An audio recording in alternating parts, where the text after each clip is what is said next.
नमस्कार, मैं कमलेश कुमार राय। यूपीपीसीएल प्रबंधन और ट्रेड यूनियनों के बीच अक्सर टकराव की स्थिति देखी जाती है। वर्तमान कोरोना महामारी के समय भी अभियंता संघ और यूपीपीसीएल प्रबंधन के बीच तलवारें खींची हुई है। विद्युत संविदा मजदूर संगठन और विद्युत मजदूर संगठन के प्रांतीय संरक्षक, जुझारू मजदूर नेता आरएस राय इन्हीं सब विषयों पर बात करने के लिए हमारे साथ फोन लाइन पर मौजूद हैं। आइए हम उन्हीं से बात कर स्थितियों की समीक्षा करते हैं और ये जानने की कोशिश करते हैं कि आखिर में इन टकरावों के बीच की स्थिति और वजह क्या है। आरएस राय जी उपभोक्ता मंच में आपका स्वागत है। धन्यवाद। राय जी, ट्रेड यूनियनों को भ्रष्टाचार के लिए हथियार बनाना और व्यक्तिगत फायदे के लिए, चॉइस पोस्टिंग के लिए इसका इस्तेमाल करना, इसे कैसे आप देखते हैं? मैं इस बात की घोर निंदा करता हूं, इसलिए कि मुझे देखिए 53 साल आज हो गया ट्रेड यूनियन में, और सबसे बड़ी दिक्कत यहाँ ये हुई है कि जो सेवा संघ के लोग हैं, जिनको हड़ताल का अधिकार नहीं, घेराव का अधिकार नहीं, धरने का अधिकार नहीं, जिनको इसका अधिकार ही नहीं है, वो लोग जो हैं वो ये सारा करते हैं, और करते हैं केवल इसलिए कि जो भ्रष्टाचारी तत्व हैं उनको ये मदद करते हैं।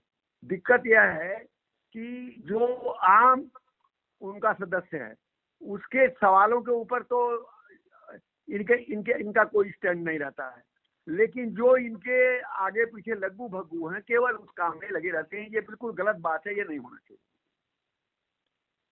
राय साहब, संघर्ष समिति के द्वारा पिछले दिनों एक नोटिस दिया गया था यूपीपीसीएल चेयरमैन को, जिसमें कोरोना योद्धा के लिए यूपीपीसीएल के लोगों को कोरोना योद्धा घोषित करने के साथ उनके लिए वैक्सीन सेंटर बनाने की मांग की गई थी।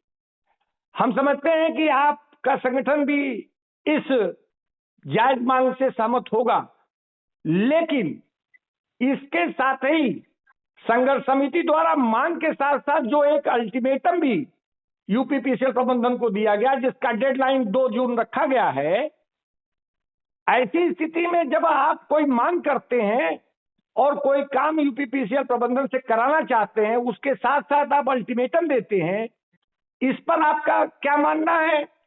और साथ ही इस व्यापक इंटरेस्ट की लड़ाई को छोड़कर, जिसमें आप कोरोना योद्धा घोषित कराना चाहते हैं अपने कर्मचारियों अधिकारियों को, आप वैक्सीन के लिए सेंटर बनाना चाहते हैं, यह व्यापक इंटरेस्ट की लड़ाई है, व्यापक सोच की लड़ाई है, जिसकी तारीफ की जानी चाहिए। बावजूद इसके आप बीच में ही आपके द्वारा एक स्थानांतरण को लेकर एक संघर्ष की शुरुआत कर दी गई अभियंता संघ के द्वारा।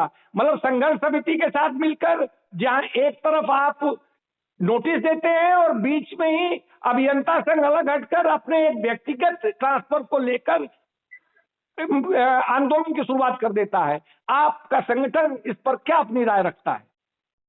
देखिए, हम विद्युत संविदा मजदूर संगठन और विद्युत मजदूर संगठन, इनकी भी संयुक्त कार्यकारिणी की बैठक हुई, और हमने 20 मई को हमने भी एक 13 सूत्री मांग पत्र चेयरमैन साहब को हमने प्रेषित किया है, और उसी तारीख में संजोग से इनकी भी नोटिस गई है। हमने अपने पत्र में बहुत स्पष्ट लिखा है कि ये मांगे जायज हैं, जिसमें हमने ये कहा है कि हमारे लोगों को फ्रंट लाइन वर्कर घोषित किया जाए। इनके दुर्भाग्य से अगर मृत्यु होती है, क्योंकि 200 से ऊपर लोग मर चुके हैं, अभी तक 4000 करीब संक्रमित हो चुके हैं कोविड-19 से, तो उनको 50 लाख का मुआवजा मिलना चाहिए। ये सब मांगे हमने लिखी है, बाकी सब कर्मचारियों की मांगे लिखी हमने, लेकिन उसमें बहुत स्पष्ट रूप से ये लिख दिया है कि इस वक्त जो सबसे बड़ा देश के सामने संकट है कि कोविड-19 जो हमारा है उसका जो संक्रमण है और जो महामारी फैली हुई देश में, आम आदमी उससे त्रस्त है, छोटे से बड़े पर त्रस्त है। इसमें किसी भी प्रकार के आंदोलन के हम समर्थक नहीं है, न करेंगे, न आंदोलन चाहते हैं। इस संदर्भ में मैं बताना चाहता हूं कि जो इनका मांग पत्र है उसको भी मैंने देखा है, ये नोटिस, ये बिल्कुल गलत बात है। यह एक ब्लैकमेलिंग, जो हमारा ये अभियंता संघ है, मुझे कहना नहीं कि मैं किस संगठन का नाम नहीं लेना चाहता, यह संगठन 1973 से लेकर आज तक मैं इसको देख रहा हूँ लगातार कि केवल ब्लैकमेलिंग। आज जितने अभी चेयरमैन हाल में आए, चाहे वो चेयरमैन हमारे यहाँ संजय अग्रवाल साहब थे दिल्ली में, चाहे आलोक कुमार जी जो आज दिल्ली सरकार के अंदर जो है वो ऊर्जा के सचिव हैं, ये चाहे यहाँ वो क्या कहता है पांडा यू, ये अभी अरविंद कुमार जो साहब हाल में थे, ये सारे लोग कोई ऐसा नहीं है जिनका इन्होंने विरोध नहीं किया। इनका काम ही है यह विरोध करना। क्यों? क्योंकि ये पूरे के पूरे प्रदेश में ये कुल 5000 लोग हैं, जिसमें ज्यादातर ये लोग तो मैनेजमेंट के पार्ट हैं। इनकी ड्यूटी जो है वो मैनेजरियल भी और सुपरविजन का भी है। ये आज की तारीख में ये बहुत धमकियां देते हैं कि हम सप्लाई फला जगह की सप्लाई का ये चलाते हैं। आज अगर प्रदेश का 53,000 संविदा कर्मी है तो मैं तो बहुत बड़ा आभारी हूँ अपने जो चेयरमैन रहे हैं लोग, चाहे खुराना साहब से लेकर के 2010 से आज तक जितने अवनीश अवस्थी साहब जो यहाँ हैं, या हमारे अरविंद कुमार जी हैं, इन्होंने एक पहचान और नाम दिया हमारे संविदा कर्मी को। आज हमारा 53,000 संविदा कर्मी इज्जत के साथ कहता है कि हम संविदा कर्मी हैं। और ये इंजीनियर, इन्होंने तो कभी किसी का काम नहीं किया। इनके मांग पत्र को हमेशा उठा के दीजिए, उसमें मांगे लिख देंगे कर्मचारी की। हम इनके साथ 2016 में बैठे और हमसे यहाँ इसके सबसे बड़े नेता ने मुझसे ये कहा कि आप इसमें आ जाइए, क्योंकि 2016 से कर्मचारियों का वेतन आयोग लागू कराना। हमने कहा हम तो भाई संविदा के अगुवाई कर रहे हैं। उन्होंने कहा नहीं, नेता आप सबके हैं और आप आ जाइए, संविदा का सवाल भी हल किया जाएगा। संविदा का सवाल उन्होंने छोड़ दिया। पूरे प्रदेश में संविदा का उत्पीड़न कौन कर रहा है? आज हमारे देवराज साहब, यम देवराज चेयरमैन कोई मामूली आदमी नहीं है, ख्याति प्राप्त ईमानदार अधिकारी हैं। वो सारे लोग जानते हैं कोई ईमानदार है। आज इनका ही विरोध कर रहे हैं।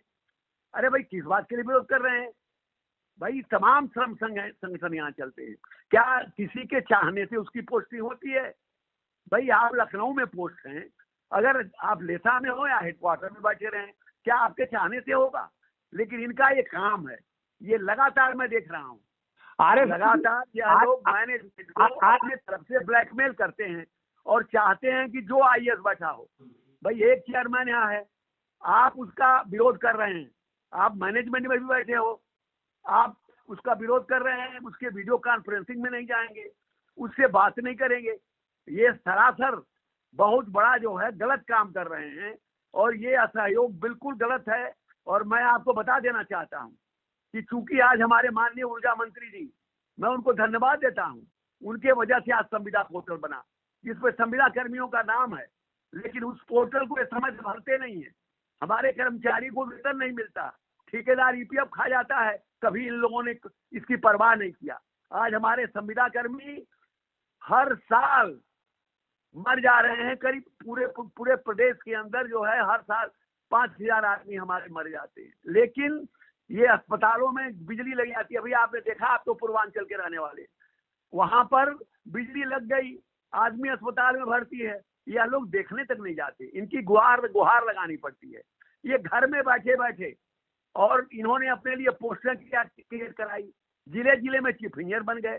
क्या इन्होंने जब से पिछले 22-25 सालों के अंदर एक भी पद कर्मचारी का कहीं सृजित करा? इन्होंने एक भी पद बता दें कर्मचारी का सृजित हुआ? इन्होंने ये अपना प्रमोशन करा लेते हैं, लेकिन क्या टीजीटी को जूनियर इंजीनियर बनाने के लिए कोई प्रस्ताव है? आर एस राय जी, राज्य विद्युत परिषद से लेकर वर्तमान यूपीपीसीएल के तमाम चेयरमैनों के साथ काम करने का आपको अवसर रहा है। वर्तमान यूपीपीसीएल चेयरमैन एम देवराज की छवि और कार्यशैली को विभागीय हित के मद्देनजर आप कैसे देखते हैं? देखिए, उनके ऊपर आज ये आरोप लग रहा है कि वो दुर्व्यवहार करते हैं। मैं तो जब भी एम देवराज साहब से मिला, उनका बहुत अच्छा व्यवहार है। वह एक एक एक्सीएम तक को फोन करके उससे बात करते हैं। हमने तो उनके में कोई खराबी नहीं पाई। हाँ, ये जरूर है, वो ईमानदार है, सख्त है। वह शक्ति भवन में 9 ही बजे आ जाएंगे, वह रात के 8 बजे 9 बजे तक बैठते हैं। वह लोगों की आंख में किरकिरी है। आज ये मांग ट्रांसफर का नहीं है, ट्रांसफर तो एक बहाना है। मांग ये है कि किसी तरह से इसके पीछे का हमेशा रहता है कि ताकि ये देवराज साहब चले जाए, कि ईमानदार अधिकारी चले जाए और भ्रष्ट लोगों को खुली छूट मिली रहे। यही हर जगह हो रहा है। पूर्वांचल में आपने देखा है। आप ये बताइए, निजीकरण पूर्वांचल का चल रहा था। पूर्वांचल के निजीकरण के खिलाफ मैं भी था, मैंने भी आंदोलन किया, लेकिन निजीकरण नहीं हुआ। सरकार को निजीकरण करना भी नहीं चाहिए, इसलिए कि निजीकरण हो जाएगा तो जनता का इसमें कोई बहुत भला होगा नहीं। लेकिन निजीकरण के बाद जो समझौता हुआ, अरविंद कुमार जी से बात नहीं किया आपने, उनसे आपकी नाराजगी हो गई, क्योंकि आपको कोई आईएएस नहीं चाहिए। आप 99% जगहों पर तो आप बैठे हैं, लेकिन आईएएस एक बैठा है, उसको आप कभी सहयोग नहीं करते हैं। लेकिन जब आपने मंत्री जी की अध्यक्षता में मीटिंग कराई और मंत्री समूह के साथ बैठक हुई, तो आपने वादे किए कि हम इसमें सुधार लाएंगे, हम रेवेन्यू सुधारेंगे। अब आपने क्या सुधार किया? आप बताइए, पूर्वांचल के अंदर क्या जो बिजली के बिल घपला किए जाते थे, क्या नहीं हो रहे हैं? क्या जो पीडी गड़बड़ हो रहा था, वो नहीं हो रहा है? एक भी पैसे का सुधार इन्होंने लगातार नहीं किया। और ये जब तक, और सारा जो यहाँ बिजली विभाग में गड़बड़ है, उसका सारा जिम्मेदार ये इंजीनियर है और जनता संघ इसकी रहनुमाई करता है। आर.एस. राय जी, क्या आप ये नहीं मानते कि ट्रेड यूनियनों को और प्रबंधन को अपने व्यक्तिगत स्वार्थ और व्यक्तिगत फायदे को दरकिनार कर विभागीय हित में बैठकर एक समन्वय बनाकर काम करने की आज की आवश्यकता है? सबसे बड़ी आवश्यकता है, जो बात आप मानवर कर रहे हैं, सबसे बड़ी आवश्यकता है कि आज का समय तो अगर कोई आंदोलन करने की बात भी कर रहा है, असहयोग करने की बात भी कर रहा है, तो समाज के हित में नहीं है। मैं उसको देशद्रोही की संज्ञा तो नहीं दे सकता, लेकिन क्योंकि हमारे ही विभाग के लोग हैं वो, लेकिन आज ये कतई अनुचित नहीं है। और एम देवराज साहब, उनके जैसा अधिकारी, हमारे लिए तो एक खुशी की बात है कि हमारे चेयरमैन हैं, वो ईमानदार हैं, वो चाहते हैं कि काम हो।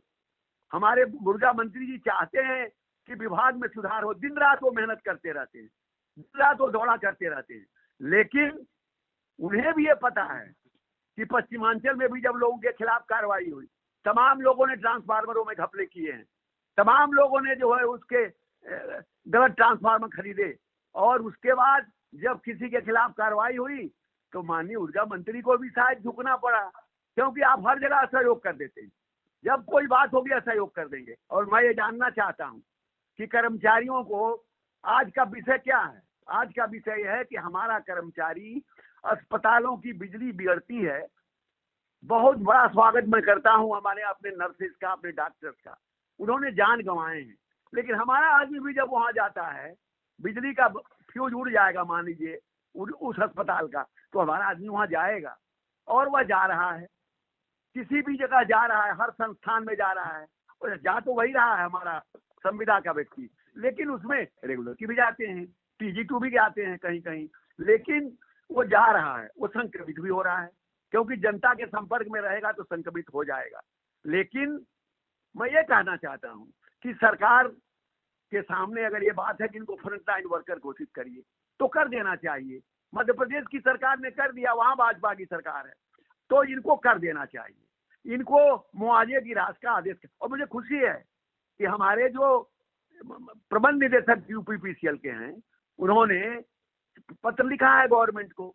जरूर गवर्नमेंट से कोई इशारा होगा, तभी तो उन्होंने लिखा है।